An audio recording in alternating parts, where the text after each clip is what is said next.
पहले बड़ी खबर जो है वो त्राल की ये सामने आ रही है कि भारतीय जनता पार्टी के सीनियर लीडर को कल रात देर गए गोली मारकर हलाक कर दिया गया है। भारतीय जनता पार्टी के सीनियर लीडर जो मकामी म्युनिसिपल कमेटी के चेयरमैन भी थे ने मिलिटेंटों ने कल नजदीक से उस पर गोली चलाई है, जिसके बाद वो जख्मी हुए हैं और उनकी मौत कल अस्पताल लाते लाते हुई है।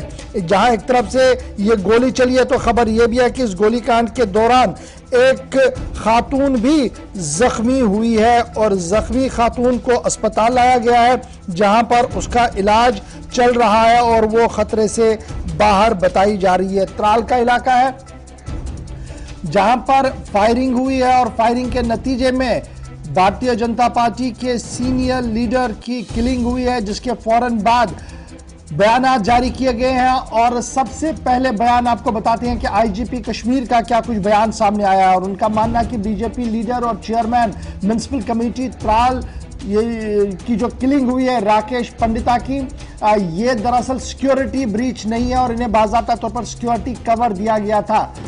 एक बयान ये है। फिलहाल आप सिर्फ बयान सुनिए, उसके बाद हम बताएंगे कि ब्रीच कहां पर है। उसके फौरन बाद लेफ्टिनेंट गवर्नर साहब का बयान सामने आया, जिन्होंने ताज़ियत की और ताज़ियत करने वालों में महबूबा मुफ्ती, उमर अब्दुल्ला और सज्जाद गनी लोन के ट्वीट भी रात देर गए ही सामने आए हैं। ताहम माना जा रहा है कि राकेश पंडित जो थे ये नागबल त्राल के ये त्राल आए थे, जहां पर इनका मकामी इलाका है। वहां पर रात को रुकने के लिए एक मुस्लिम फैमिली के पास ठहर रहे थे, जिसके बाद मिलिटेंट आए, उन्होंने फायरिंग की, जिसके नतीजे में राकेश पंडित शदीद जख्मी हुआ, अस्पताल लाते लाते दम तोड़ बैठा, लेकिन एक खातून भी वहां पर जख्मी हुए जिसे अस्पताल लाया गया, जिसके बाद पूरे इलाके का मुहसरा किया गया है। इस वक्त की क्या कुछ खबर है, इस पर हम मजीद गुफ्तगू भी करेंगे, लेकिन भारतीय जनता पार्टी के स्टेट प्रेसिडेंट का भी बयान जारी हुआ है। ऑडियो वीडियो बयान उन्होंने जारी किया। क्या कुछ उनका बयान आया है, पहले उसको आपको वो सुनाते हैं। पाकिस्तान के इन दरिंदे आतंकवादियों ने इंसानियत का, मानवता का कत्ल किया है। इन सभी अपराधी दरिंदे पाकिस्तान के आतंकवादियों को चुन चुन कर इनको मौत के घाट उतारेंगे। कोई भी आतंकवादी जिंदा नहीं बच पाएगा।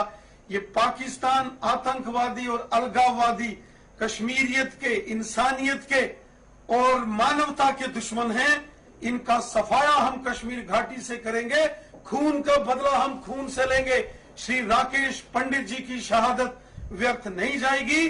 जिन जिन पाकिस्तानियों ने ये षड्यंत्र किया है उनको चुन चुन कर मौत के घाट उतारेंगे। राकेश पंडिता की हलाकत के फौरन बाद मुल्क भर के अंदर मुख्तलिफ सियासी जमातों की तरफ से भी बयान जो है वो जारी कर दिया गया। बीजेपी के सदर की तरफ से भी ट्वीट करते हुए राकेश पंडिता के आले खाना के साथ ताज़ियत की गई है। राकेश पंडिता चेयरमैन थे त्राल म्युनिसिपल कमेटी के और पुलिस बयान के मुताबिक बाज़ाब्ता तौर पर उनको personal security officer, 2 personal security officer दिए गए थे और श्रीनगर के एक मकामी होटल के अंदर उनकी एकोमोडेशन भी थी। ताहम कल न उनके साथ पुलिस एस्कॉर्ट था और ना ही सिक्योरिटी के वो 2 पीएसओ मौजूद थे जब वो त्राल आए थे। तो यहां से एक बड़ा सवाल पैदा होता है कि जब राकेश पंडिता श्रीनगर से त्राल के लिए निकले, पुलवामा के लिए निकले, तो क्या किसी को बनक तक नहीं लगी? एक सवाल यह है कि जो सिक्योरिटी और इंटेलिजेंस के लोग चप्पे चप्पे पर नजर रख रहे हैं और ऐसे लोगों पर नजर रख रहे हैं जो सिक्योरिटी दायरे में रहते हैं, तो क्यों उन्हें इस बात का इल्म नहीं हुआ? दूसरा, जब वो त्राल पहुंचे, जिला पुलवामा में पहुंचे, तो पुलवामा की एस्टैब्लिशमेंट को क्या इस बात की इत्तला नहीं थी? यह दूसरा सवाल है। और तीसरा यह सवाल है कि त्राल जो हाइपर सेंसिटिव इलाका माना जा रहा है और जहां पर सबसे ज्यादा नजर रखी जा रही है, क्या वहां से भी कोई फीडबैक पुलिस, इंटेलिजेंस, आर्मी को नहीं गया कि ये यहां पर है और इन्हें यहां से हटाया जाए, क्योंकि सिक्योरिटी थ्रेट था इन्हें और लगातार ये मिलिटेंसी रडार पर थे और सॉफ्ट टारगेट के तौर पर कल इन्हें देखा गया और किलिंग हुई है। तो साउथ कश्मीर के अंदर एक के बाद एक किलिंग बीजेपी की हुई है। आपको याद होगा कि इससे पहले भी कई किलिंग्स इसी तरीके से हुई थी और उस वक्त भी सिक्योरिटी का इसी तरीके का जब जब जायजा लिया गया था तो कहीं ना कहीं सिक्योरिटी और इंटेलिजेंस के बीच में जो तालमेल होना चाहिए था उसका फुकदान साफ नजर आ रहा। तो फिलहाल चलते हैं जी, शेख कौसर हमारे साथ त्राल से ज्वाइन कर चुके हैं। शेख, बहुत शुक्रिया जी ज्वाइन करने के लिए। फटाफट से जरा अपडेट कीजिएगा कि अभी क्या कुछ सूरत हाल है। राकेश पंडिता जिस घर के अंदर थे, माना जरा कि उस घर की खातून भी जख्मी है, तो उसकी क्या कुछ खबर है और पुलिस क्या कुछ कह रही है इस पूरे मामले पर? जी बिल्कुल गवर, एक साइड से कल यहाँ पे एनकाउंटर चल रहा था तो दूसरी जानिब से कल 10 बजे के करीब बस स्टैंड के नजदीक मुश्ताक अहमद नामी के घर पे गोली चलने की आवाजें आई। तो उसके बाद जब देखा गया तो वहाँ पे राकेश पंडित वो मौजूद था, तो उसको नामालूम बंदूक बरदारों ने वहीं पे मार डाला, जो जिसकी मौत उसी टाइम हो गई। तो उसके साथ साथ जो मुश्ताक अहमद की बेटी थी वो भी जख्मी हुई, उसको बाद में नजदीकी हॉस्पिटल मुंतकिल किया गया, जहां से उसको रेफर किया गया SMHS।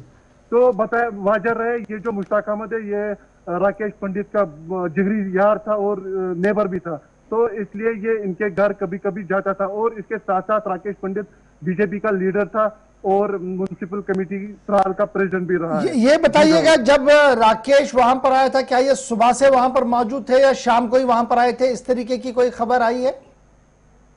जी बिल्कुल, आपको बता दूं कि कल जब यहाँ पे एनकाउंटर चल रहा था तो सिक्योरिटी फोर्सेस उसमें लगे हुए थे। तो जब हमने वहाँ उनके साथ बात करने की कोशिश की तो उनके साथ बात नहीं हो पाई। लेकिन जो ही फायरिंग हुई उसके बाद पूरे इलाके को मास्टर में ले लिया गया था, जो शाम देर तक जारी रहा। तो फिर उसके बाद यहाँ से दूसरी तरफ से फायरिंग भी कंटिन्यू हो रही थी पूरी रात को, तो इसलिए पुलिस से कोई बात नहीं हो पाई। लेकिन ट्वीट एक आया कि राकेश पंडित के साथ कोई सिक्योरिटी नहीं थी, कोई पर्सनल PSOs नहीं थे, तो मतलब कहीं ना कहीं ये राकेश पंडित की भी गलती है कि वो तो ये साफ नहीं है कि जो पुलिस स्टेशन मकामी है, क्या उन्हें ये नहीं पता था कि राकेश पंडित चेयरमैन है, माइनॉरिटी के हैं, मिलिटेंसी वाले एरिया में है, तो उन्हें एक कवर दिया जाए, उन्हें रोका जाए, उन्हें बताया जाए कि आप वहां से हटिए, नहीं रुकिए वहां पर? तो क्या इस तरीके से आपको नहीं लगता कि एक सिस्टम के अंदर भी जो तालमेल होना चाहिए था उसमें भी एक बड़ा सवाल है इस वक्त राकेश की हिलाकत के बाद उठा है? जी बिल्कुल, अगर हम त्राल की बात करेंगे तो ये तो पहले से ही हसास माना जाता है। लेकिन सिक्योरिटी की बात करेंगे तो राकेश पंडित बिल्कुल म्युनिसिपल कमेटी त्राल में रोज मतलब आते थे, लेकिन इसके साथ कोई आज तक हमने कोई PSOs नहीं देखे। तो कहीं ना कहीं ये पुलिस की भी लापरवाही है कि मतलब ये जो आप स्टैंड बाय पे रहिए, जरा एक और खबर पर चलते हैं। त्राल की एक और खबर है, फिलहाल ये बात बड़ी इंपॉर्टेंट है क्योंकि अब जो बयान आ रहे हैं, मैंने पहले ही कह दिया कि लेफ्टिनेंट गवर्नर साहब का बयान आया है, महबूबा मुफ्ती उमर अब्दुल्ला सजाद गनी लोन का बयान रात को ही आया था।